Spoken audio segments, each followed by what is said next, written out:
Hello, good afternoon, good morning, good evening, wherever you may be, and welcome to the Movement Radio.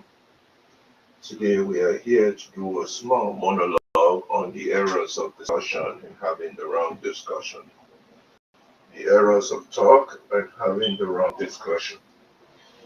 And today we will be bringing you some little intermittent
good good evening, good afternoon, depending on your geographical time zone. Good evening, good afternoon, depending on your geographical time zone. Welcome to the Movement Radio. Today we want to talk about the errors.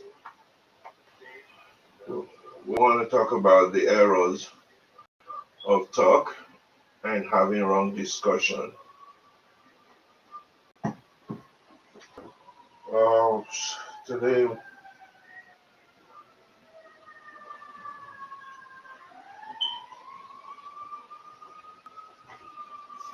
and so we will be bringing you a few activities in which would be just pure monologue, and then we would.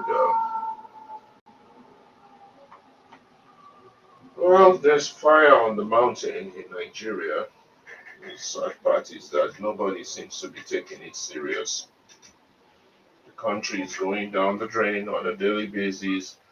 There's always bad news, and what we have is a group of Nigerians always getting together to talk about the problem, regurgitate the problem. Still, they can come up with reasonable solutions to the issues that confront them. Today, we believe that there is fire on the river, on the mountain, and nobody seems to be running, and we're not the only ones that share this view. Did it say to make you so blind to your conscience and reason? Could it be love for your country or for the gun you're using to kill? So there is fire on the mountain, and nobody seems to be on the run. Oh,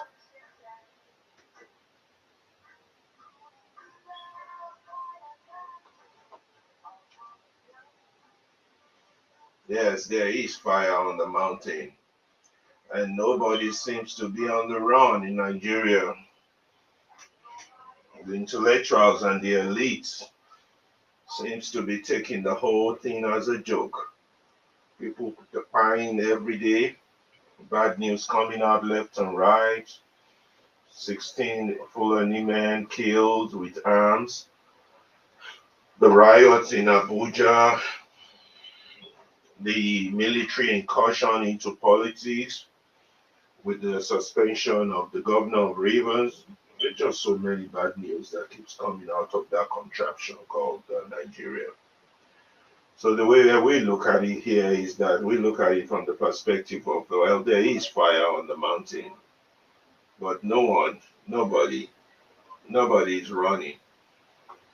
You know, there's a fire and no one is running. So says the lyrics in Asha's, the Nigerian musician, who's saying that there's fire on the mountain. No one seems to be running. We tell you what we see on TV, and we see blood of lots of innocent children and everybody watching. Tomorrow is the day you go to war, but you're fighting for another man's cause. You don't even know him. What did he say to make you so blind? Now, to conscience and reason. Don't you think there's something wrong with that?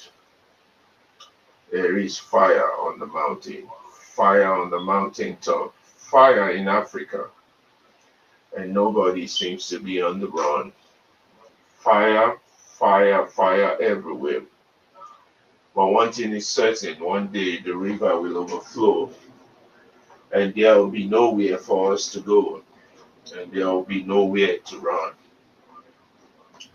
Wishing we had put out the fire when we have the chance.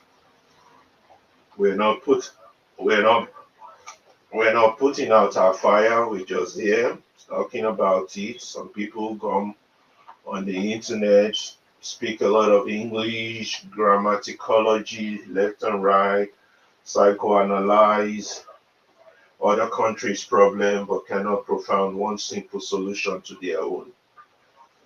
Today, in the era of talking and having wrong discussion is what we want to focus on among our so-called intellectual minds. What do we call, or what they call, politics to us is savagery and treasonable acts. What they call governance without rule of law, what they call democracy is what we call governance without rule of law. And we argue and sanction constitutional violation. That's what they do. They come on the internet and argue and sanction constitutional violation all in the name of politics. A people without a sense of history, having a history repeat itself, is having to have consequential domino effects. Nigeria right now is on the road to Kigali. When we say Kigali, we're talking about the Tutsis and the Hutus Rwandan genocide that happened in 1984. Currently, the state of Nigeria is showing all indications that it might be heading towards their road. They're heading towards the mass genocide on tribal basis. We're seeing little skirmishes here and there. They make headlines every day, every week. We're seeing politicians also busy and consumed with amassing wealth for themselves. Why their entire neighborhoods burning and going down in flame? This is the story of that country. And once in a while, we come on here, we say our own piece, we talk truth, not to power. To power, yes, we do, but we talk truth most importantly to our so called elites, the ones that are quiet and silent in the face of all these things, the ones that are justifying it, the ones that are rationalizing it, the ones that are explaining it, and the ones that are busy regurgitating everything we already know. A people without a sense of history would always fall to the consequential domino effect of history. In 1963, the removal then of the Western Region Premier resulted in the incursion of the military into Nigerian politics, which eventually resulted in the Civil War. That's one. Two, OBJ 1999 removal of a governor, and now Tinubu, with its umbrella of illegitimacy, boldly setting fire on rivers. This is what is called Ojuelegba. For Ojuelegba, confusion na quench. As Fela Kuti. Nigeria is heading for a deadlock, confusion. And the airlines don't see this. They don't reflect it in their conversation. They don't say it out loud. They don't see the danger. Right now, they're talking about politics 2027. How can anybody talk about politics in that crazy country when you've not talked about immediate judicial reform or immediate electoral reform? It's like playing the same game with the same set of rules and expecting a different result. Only insane people would do that. Only insane people. What is clear about that country now is that fascism is on the march in that nation. And a lot of people were not born during the era of fascism that was in the 30s that led to the Second World War. So they don't have a clear understanding of the dangers that comes with fascism, the dangers that come with a one-party state, the dangers that come with one man dominating everything. They have no sense of history. Well, the best we can do is to remind them as much as we can, to let them know that we are heading towards a very terrible danger. We have to let them know slowly, gradually, as much as we can, that we are on the march towards narcissism. We are on a march towards Kigali. We are on a march towards the Rwandan genocides. And it bestows upon us to do something about it if we know this. The only coherent and ranging power and the greatest threat to freedom today are the forces of fascism and Islamofascism. That is all in their disguises and mutation and progression that they call political dispensation and party politics in Nigeria. The elites still don't see this. They come every weekend on the internet and have discussions that are not relevant to the issues that is confronting them, that is not relevant to the dangers that is approaching them. They don't see, I don't know if they choose to be blind or they just choose to be ignorant or put their head in the sand. And they are complying just like the Germans complied. I was just obeying orders. We have civil servants breaking rules of civil service. We have judges making insane judgment that doesn't make sense. We have lawyers arguing against a system that they are supposed to protect. We have nurses, doctors, teachers, professors rigging elections for illiterate and uneducated people. Everything is really upside down in that country. But we have a medium. We want to use our own medium to continue to educate, to reorientate, and to change minds if possible. We will not, we'll talk about things we will not, but let's go back and look a little bit back into the country. The forces of fascism, in their disguise, have taken over the judiciary, which I like to call the Judas judiciary. They also control the legislature, as you can see, for the apparent disgraceful performance of their so-called Senate regarding Senator Apoti, Natasha, regarding the vote or voice vote for a mandate that requires 75% vote count. You can see all this madness, and yet people who know better are not calling all these things out as the instrument of fascism. We've seen a body full of nihilists, that is the legislature. It's a body full of nihilists, moral anarchists, a body full of scavengers, drug addicts, sex slaves, and fraudsters, with a sprinkling of a few principled men, too few to make any change. Today we would read for you, too late, too late, too late. Need I talk of the executives? Those are the source and ocean of all pollution, the defilement, untenable vileness of the fountains of a nation. It took Nigerians 8 years to know that Buhari is not a Democrat. How long will it take Nigerians to discover that our man Tinubu is a monarchist rather than Democrat? Fascism is on course. All the arms of the government are now taken. They own, they control the press, the corrupt and compromised press. They largely control the civil society and its activists. I call them activists. They're hawking for survival. That are all over the place but nowhere on the ground. They own and control religious elements and major religions. This is the very kind of climate conducive for control domination. Yes, fascism has totally taken over that country. This is what we want to talk about, but yet most of our elites and intellectuals, they don't talk about things like this. These are not important or relevant or useful for them to talk about. Yes, they would rather be busy with garbage, with stupid stuff. Makes sense. They would rather talk about tribal issues, even the small issue of the killing that just happened yesterday or day before yesterday in Edo State.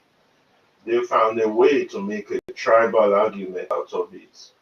They're doing it now. You go to any of those stations. You know, this is what they do, our so-called elites. But we're here to counter those narratives. And we're here on the Movement Radio to give alternative views. Yes, we will be posting a link for those who will be interested in joining us for some reasonable discussion.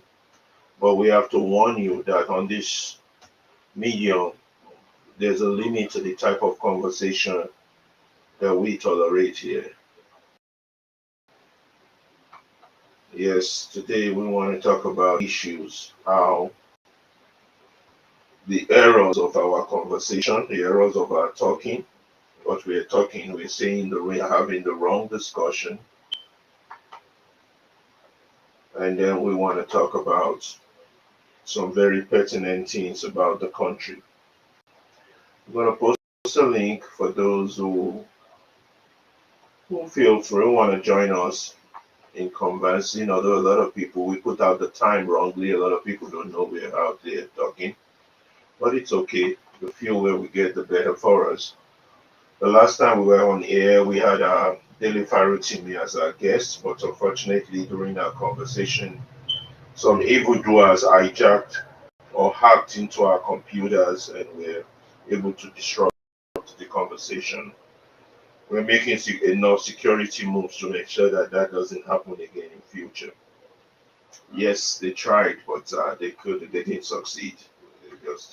They can't stop us. They can always make attempts to hack into our system, but that's not going to stop. So I have three topics we having today. The era of talk. That means how we have the wrong conversation, and despite the danger we confront, and the wrong conversation, the wrong discussions we have on social media regarding the danger that confronts us. Yes, but first, before we go on and start conversation fully,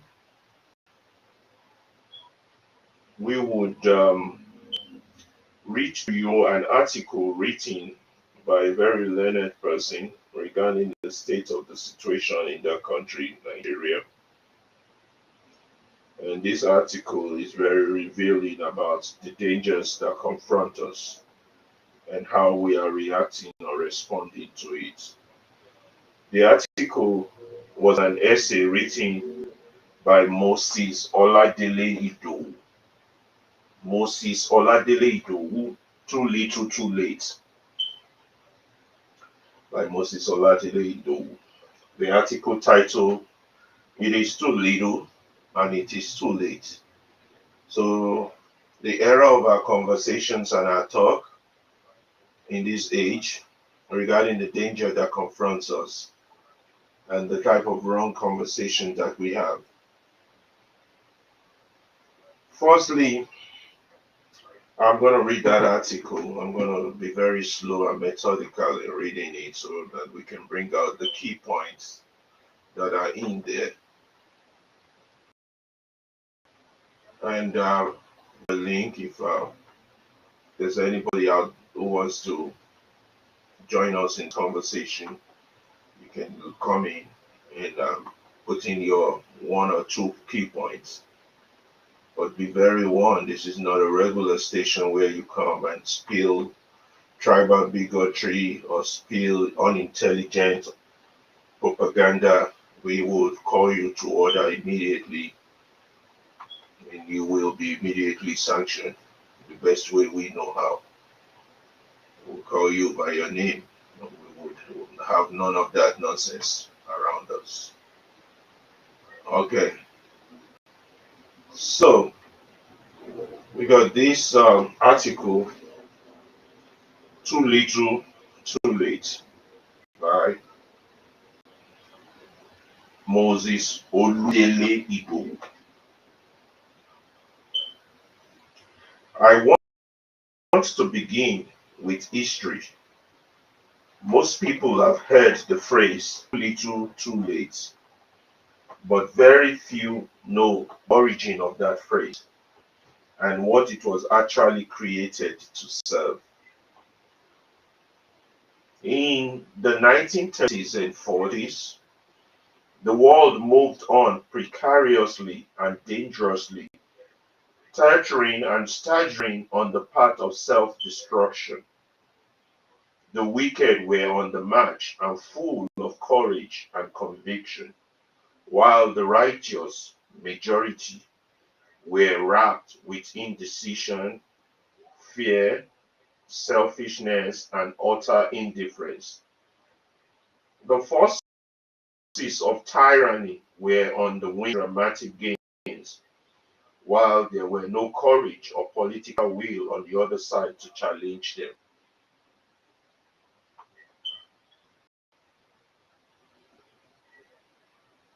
There were no political will to challenge the forces of tyranny.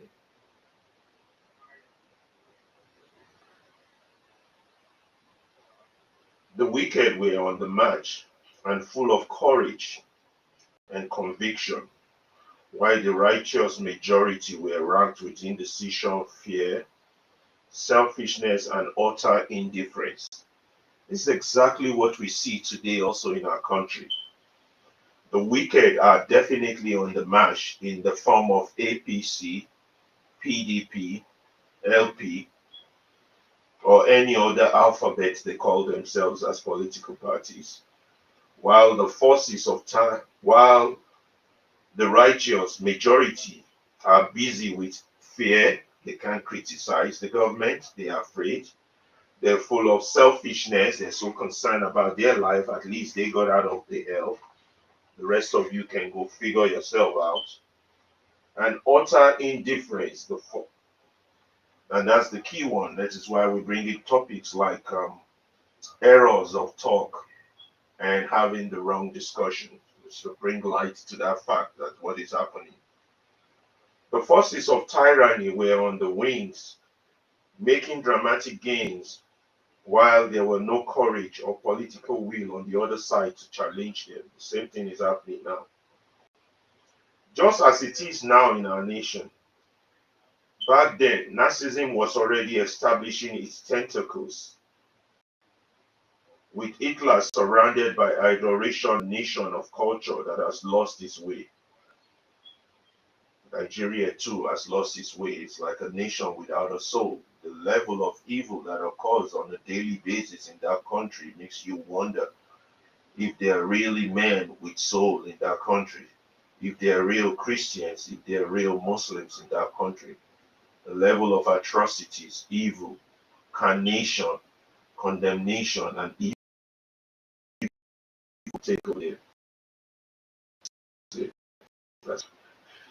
Just as it is now, Nazism was already establishing its tentacles in Germany back then, with Hitler surrounded by adoration of culture that has lost its way. Just like a typical person who supports the APG would support family because it's their party or it's their tribesman that's in charge, or because of their defined loyalty to the party, despite the damage that they're doing.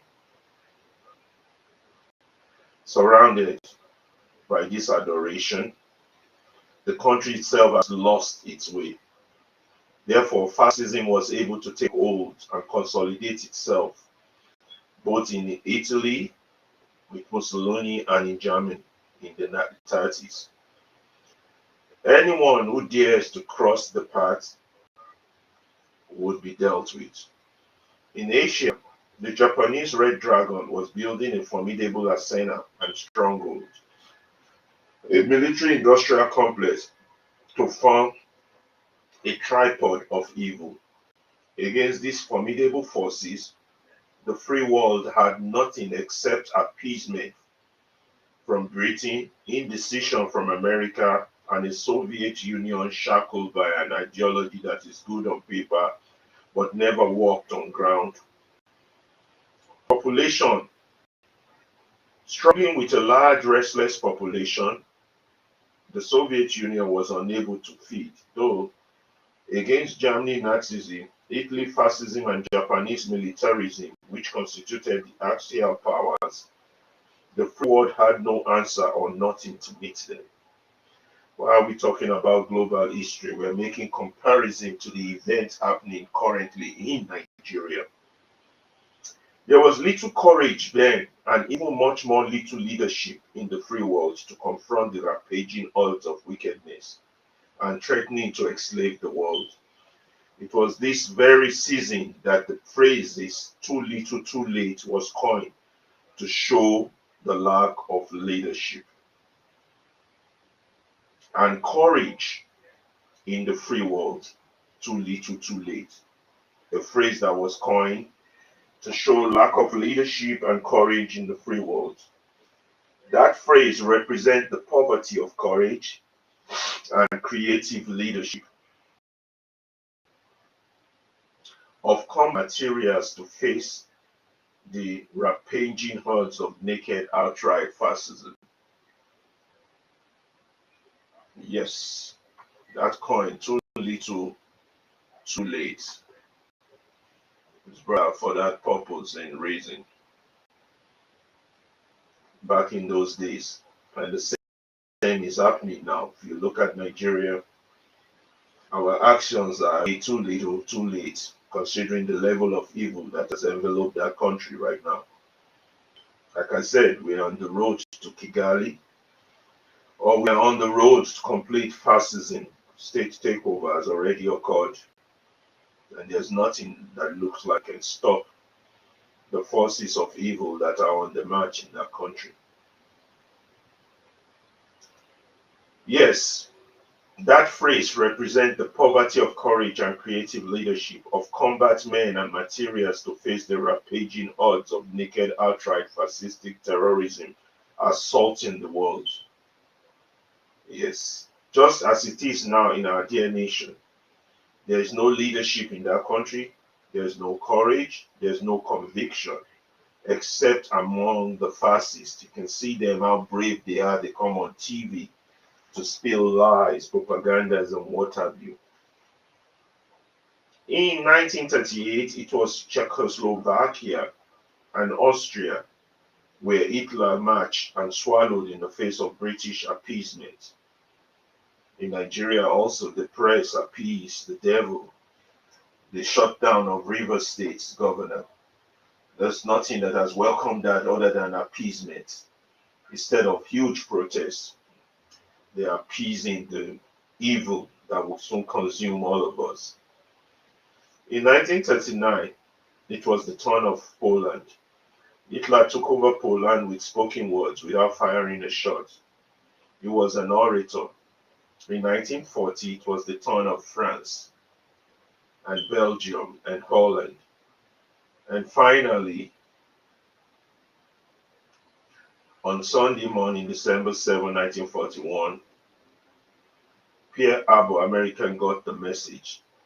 In the following spring, 1942, in Philippines, Japanese militarism came with full force and wiped out an entire torpedo fleet, causing the fall of Beatty and Conecuedo and forcing General MacArthur to retreat to Australia. All the men of the tiny fleet wiped out. America finally got the message. Indecision is a decision. Refusing to fight and confront the enemy and treat it is itself a decision to submit to its tyranny. Britain at last got the message. You don't appease the devil or monster, you confront it. You don't appease the devil or a monster, you confront it. There's no appeasement for evil. This has been the mistake Nigeria has been making since 1960. Every political leadership that is appointed was done in appeasement of evil. From 1938 to 41, there was too little courage and leadership in the world to face the threat. By the time the free world will come together to confront the enemy, it was too late. 60 million souls had to perish to stop the tripod of evil led by Hitler. But if the threat had been confronted in 1938, more lives wouldn't have been wasted. Military experts estimated that at the most 30,000 lives might have been lost to stop Hitler in 1938. But it was not done. So the war that Chamberlain feared eventually came, and now 60 million lives had to perish too little, too late. These were the lessons of the World War. But do we really learn? History is not a faithful record of the past. It is also a prophecy of what is coming. Today, I see the same thing, the same processes at work in Nigeria, the same forces, the same strategies, the same shenanigans. And just like in the free world of the 30s, there is no leadership, no courage, no conviction. While the forces of enslavers' tyranny are growing in their action and bravery, the forces of freedom are in disarray and unsure of even what action to take. Last year, the NBC gave us to know that banditry and kidnapping are the most lucrative trade in Nigeria.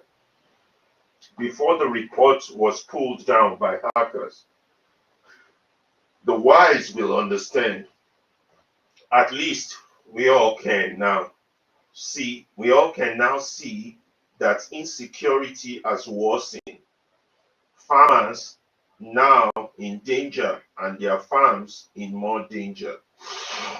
At least we all can now see that insecurity has worsened. Farmers are now in danger and their farms in more danger. Few weeks ago, the Afenifere youth leader was captured on his way to Abuja around Akoko, one of the most dangerous spots and staging posts of bandits and kidnappers. He wasn't released until his wife paid 17 million naira. Few days ago, the same bandit or herdsmen went to a community farm in Ondo and killed 20 people. The video was shown to all. The latest video that touched me was that of the herdsmen harvesting cassava in southern eastern region to feed their cows. That is where we are now. Soon they will come to the cities and towns and to your houses to feed on your foodstuff to their cows and do what they like with your children and wives. Just wait. Yes, that's where we are now, where farmers cannot go to farm. Insecurity has gotten worse. But don't worry, keep silent. Very soon they will be in your cities and towns, in your houses, and your food will be fed to their cows. Yes, your food will be fed to their cows. And they will do what they want with your wives and your children. Just keep silent. Keep indulging. Keep rationalizing away the evil that has enveloped that nation. Don't take concrete actions on how to stop it or change it. Continue to indulge all in the name that you're playing politics. Very soon they will be in your house and they will do as they will with your children and your wives. It's not going to be that long.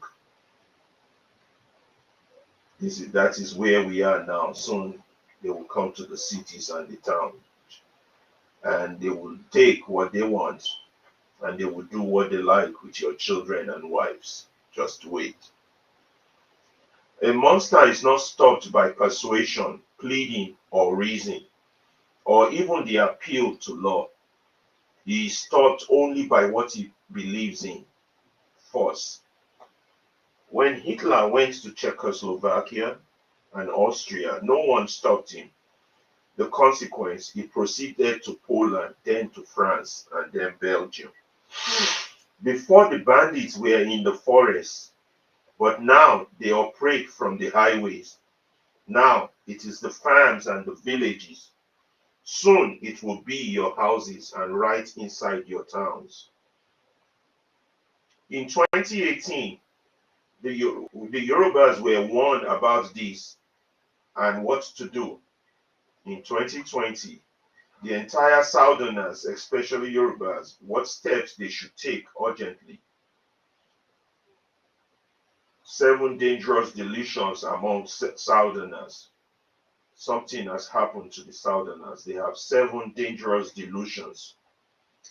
If they have needed the lesson, then it wouldn't have been escalated to this level. Then there was a little courage and leadership in the land. The politicians would not say anything to jeopardize their chances. Bola Tinubu would not say anything because his eyes were on 2023, just as he wouldn't say anything now because he's also focused on 2027. Human lives were expendable in 1941 when MacArthur retreated, allowing a fleet to be wiped out. They are too now, as rulers kept silent in the face of this tyranny. We see the report sent out by the Afenifere youth leader asking for action. He said, the land has been encircled. So it is just now you are discovering that your land has been encircled. Poor you. Why didn't you join to magnify the call in 2028, 2019 to 2023? It is late now that your land has been encircled. It is now that you know that your forests are surrounded. Oh, is it now that you know that you are encircled? Because it happened to you? This is the first phase. They need to impoverish your people first by collecting their money through kidnapping to fund their jihadist army. Yes, this is the first phase. They need to impoverish your people first by collecting their money through kidnapping to form their jihadist army. Then they need to destroy your harvest to create famine so that you won't be able to fight when the D-Day comes. And it's coming. D-Day is coming. They need to instill fear into you to even step out of your house before they move to the last and final phase, attack or genocide. This is why we said we are on the road to Kigali. We just don't know it yet, or we know it, we are pretending as if it doesn't matter. They need to instill fear into you to even step out of your house before they move to the last and final phase, the attack or genocide. It happened in Turkey to the Armenians while the world was busy with the First World War, and no one was watching. It could happen again. These are the ways of the tyrants, and they are on course. All these were clear to us as far back as 2018. We knew this wouldn't go away. We knew it wouldn't get worse. We knew it would get worse. Now, time has been lost. Now, unity of purpose is lacking. Where is the leadership today? Where is the courage and proactive thinking in the nation? Indecision, self-seeking personal glory, love of pleasure, indifference. The Oyo House of Representative member, one Mrs. Sadipe, declared the other day that in our constituency, farmers could no longer go to farms because herdsmen have wreaked havoc everywhere. Didn't she hear? Didn't the Yorubas hear her, or our constituency hear her? Has there been any plan of action both then and now? Again, 16 people were killed in Edo yesterday. Has there been any plan of action? No, all they do is intellectual jingoism and talk on the internet. That is the modern Yoruba. They have no balls, no action, empty and loud mouths, lovers of pleasure more than lovers of God. Yes, that is the modern Yoruba. They have no balls, no action, empty and loud mouths, lovers of pleasure. Oh, and bed, that's all. More than lovers of God. They are waiting for their traditional rulers. The traditional rulers are waiting for the governors. The governors are waiting for Tinubu, and Tinubu is waiting for 2027. Some are waiting for Yoruba nations to defend themselves against attacks in their own land. Soon you will end up where you are headed. Few days ago, the forces of tyranny made another gain, a very dramatic gain on our watch. The Supreme Court of Judicial Bandits, yes, the Nigerian Supreme Court of Judicial Bandits, in a judgment decided that the farmer Sunday Jackson, who, in an act of self-defense, killed the Fulani assailant, must die for, of all things, murder. Our judges said he should have fled rather than killing a Fulani man. They expected a man who has been wounded and stabbed on his leg to flee. This judgment would have been funny if it were not so pathetic in John Bunyan's allegorical work, the masterpiece of all time. Pilgrim's Progress, we see how Christians and his companions were accosted when they got to Vanity Fair in the city of Vanity, where they were arrested and brought before the judge of the land, whose name is Lord Hategood, who sentenced them and confiscated their properties. Democracy is now Vanity Fair, and Nigeria is now the city of vanity. Lord Hategood is no more on the pages of imaginative literature. She now sits atop a judiciary backed by activist judges who make their own laws rather than interpret them. Judas loves his own nation more than his master and chooses to betray the latter for the former. The Judases in our supreme cult preferred to obey their puppet masters and let a nation go to blazes. That's why we said there is fire on the mountain and nobody is running. They have therefore out Judas, even Judas.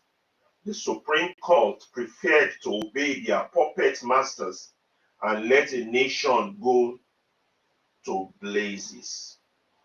You now understand and can now make meaning of all the curious judgments that have been coming from that cult. Yes, cult, secret cult that they call a cult. While number 4 had to be elevated to become number 1, Akpabiole. While a candidate who did not contest an election had to be rewarded with a ticket to represent his party, while it is punishable, contrary to the law of God and nature, for a man to defend himself on his own land and within its own space, you now understand why all enemies and perceived enemies of the fascist regime had been receiving unfavorable judgment from Lord Hapgood Court. The latest are Peter Odili and Sanusi Lamido Sanusi. You will see worse things in the coming days. Just pay attention. Fascism is now on the march in Nigeria. Not just fascism, but Islamofascism. The only organized forces and mobilized forces that I see today in Nigeria, the only coherent and raging power and the greatest threats to freedom today are the forces of fascism and Islamofascism in all their disguises, mutation and progression. They have taken over the judiciary, they control the legislature, a body full of nihilists, moral anarchists, scavengers, drug addicts, sex slaves, fraudsters with a sprinkling of a few principles, too few to make any change. Need I talk about the executives? The executives, they're thieves. The source and the ocean of all pollution, defilement and untenable vileness of the fountain of a nation. It took Nigerians 80 years to know that Buhari is not a Democrat.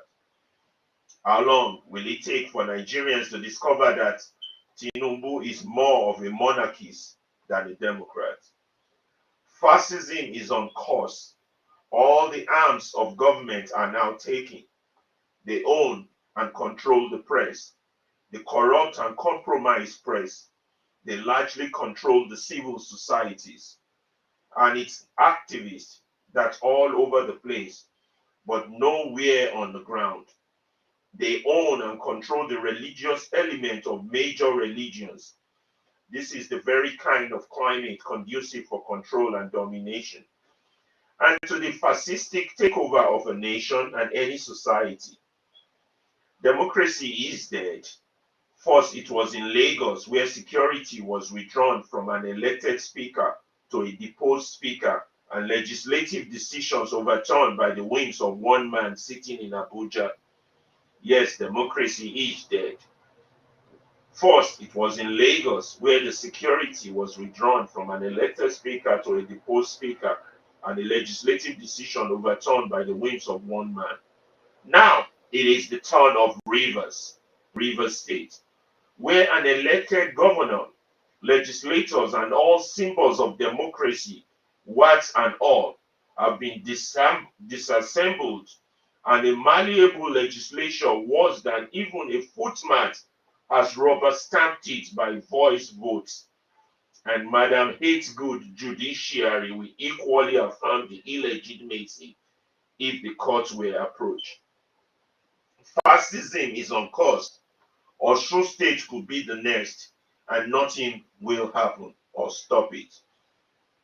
In the 30s and the 40s, in the 1930s and 40s, there was the tripod of tyranny struggling to enslave the world. In 2025, Nigeria, there is the tripod of evil working to ensnare freedom and compromise nationality. There is the fascistic authoritarianism of the APC government, the Sharia ideology of the Fulani oligarchy, presently on course in some northern states, and thirdly, There are the rogue elements, similar to Hitler's Green Beret and skinhead, consisting of Fulani bandits, herdsmen, terrorists, thugs, the Lagos Agberos and the Abobakus, etc., which the APC has never really fought and always treated with soft spots and respect. One ideology unites all of them at the top: Islamofascism, and they are working for the same goal at the end. The Nazis started with burning books, but later they burned bodies and humans. The Islamofascists of our nation, of Nigeria, started with breaking beer bottles and shutting hotels. Now they are shutting schools. Tomorrow they will shut churches and recreational centers and could arrest you, and one day, if your beards are not long enough, they will execute you. In 2018, we predicted this using the exact word. Has it not happened to us now? In the 1930s and 40s, there was a Roosevelt, a Churchill, and a Stalin who finally rose up to challenge the rampaging forces of fascism. In our nation, Nigeria, today, we have no Stalin, we have no Churchill, we have no Roosevelt, no General Patton or MacArthur. NANS, National Nigerian Association of Nigerian Students, has lost reactionary forces. NBA, Nigerian Bar Association, is a toothless bulldog. NUJ, Nigerian Union of Journalists, is sick and nigh to death. NLC, Nigerian Labour Congress, has lost its ideological bearing. ASU, academic staff of universities, radical ASU is wounded in the field of battle and now war-weary and nurturing its wound. NMA and NSC, doctors and engineers, rarely dabble into politics, preferring to face their private matters. The opposition is in disarray, assuming there is any opposition anyway that could be called by that name. PDP is not different from APC. Labour Party is also in the womb of formation. SDP is also not different, and so are all the other alphabets that call themselves party. The religious bodies are weak. The Christian Association of Nigeria (CAN) is morally weak. The Christian Association of Nigeria is morally weak. The PFN, Pentecostal Front, has no ideology that can power a national liberation or frighten a demagogue. It was Martin Luther who said, "He is a man who can speak forcefully to men." Such was Luther himself. Such was John Wesley, George Fox, William Wilberforce, John Calvin, Garrick Braid, and William Harris. Joseph Babalola, alas, the Nigerian Christianity has not a single man in the mold of such men. Listen above at this hour. I can't find a single one on the horizon. The only weapon and the only thing left for Nigerians now is the social media, which is also under assault of regulation and monitoring by the fascist legislature. This is how an empire is lost. This is how civilization disappears from the radar. All the 26 civilizations studied by Professor Arnold Toynbee, this was how they disappeared. They lost their spiritual initiative, their zest, moral quality, and creative element within their culture. General Obasanjo said the other day that the traditional rulers have been taken over by drug addicts, fraudsters, sex slaves. The last pillar of culture and the cultural renewal is lost. This is how nations die. This is how a nation goes into slavery. This is how freedom is lost. It is not just because of the actions of the wicked, but also because of the inactions, the cowardice, the lack of leadership, and the courage of the righteous majority. It is easy to lose freedom. It is not difficult to enslave liberty. It is easy to lose freedom. It is not difficult to enslave liberty. Hitler disabled democracy within 1 month. And a few days, in one of the most cultured nations on earth, it is easy to lose liberty. Now, the forces of fascism are united and have bared their fangs. They are marching on. And what? And who will stop them? Now, the forces of fascism in Nigeria are united and they have bared their fangs like a snake. They are marching on. And what or who will stop them? What do we have to stop them? Where is the courage? Where is the leadership? Have you heard even the Nigerian Governors Forum to say anything against an illegality perpetrated against one of their own? No. In 1938, courage was too little. By 1945, it was too late. In 2015 to 2023, Nigeria, it was too little. Will it be too late for us? Too little, too late. This was written by Moses Oludele Idowu.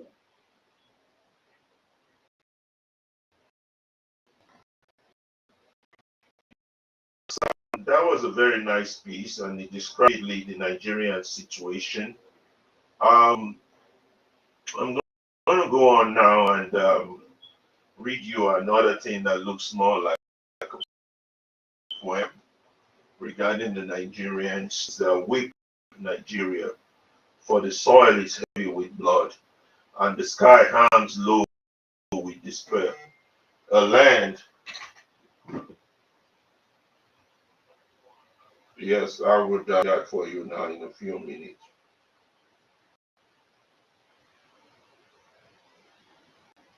Um, don't change. Okay, hold on.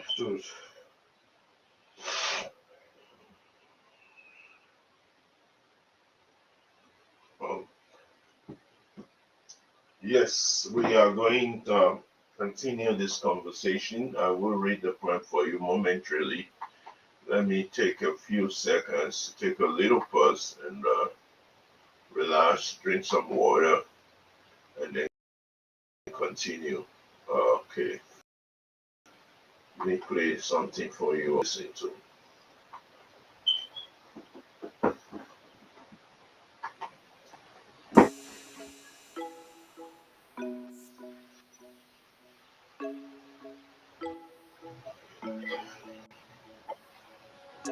I don't even know I am here. You've been so distant lately.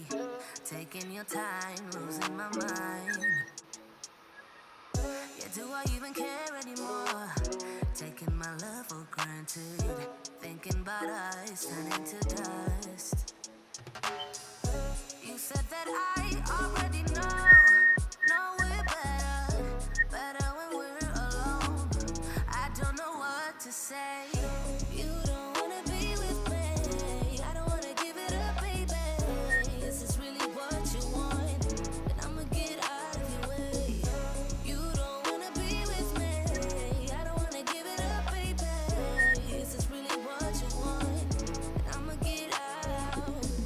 I wonder what will happen to us. Yeah, will we be friends or strangers? Feeling left out, losing our time. Yes, weep Nigeria, for the soil is heavy with blood, and the sky hangs low with despair. A land where godfathers pull strings in dark rooms, turning the law into a puppet on fraying trains. In rivers, a pipeline is breached, and in the blink of an eye, state of emergency. Yet, where is this urgency? For the lives buried in Benue field, for the soldiers fallen in Borno sand, for Sokoto and Samfara crimson dust, where bandits write their will in blood. Weep for River State, where politics wear the face of tyranny, and the Constitution trembles at the sound of ambition. A state of emergency declared in haste, not for the lives lost, but for the pipelines broken. Is oil thicker than blood? Is property dearer than life?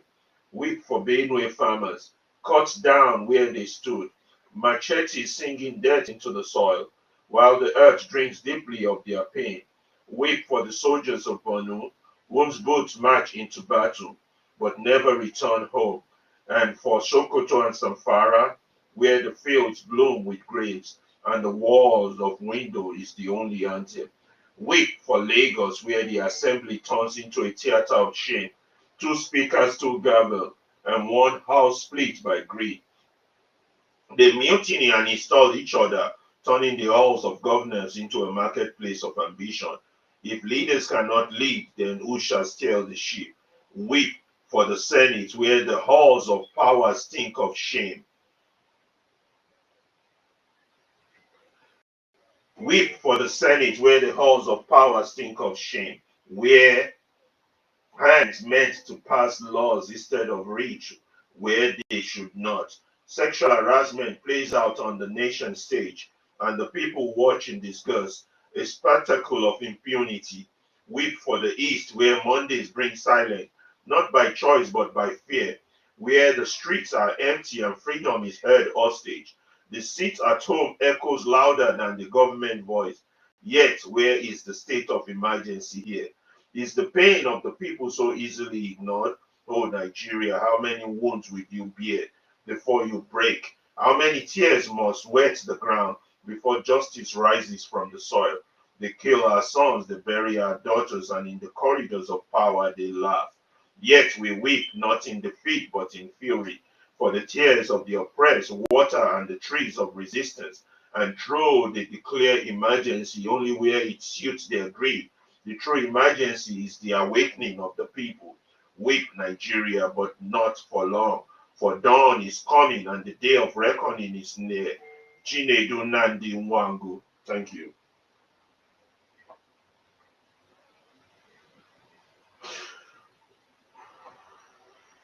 We will be back shortly after this.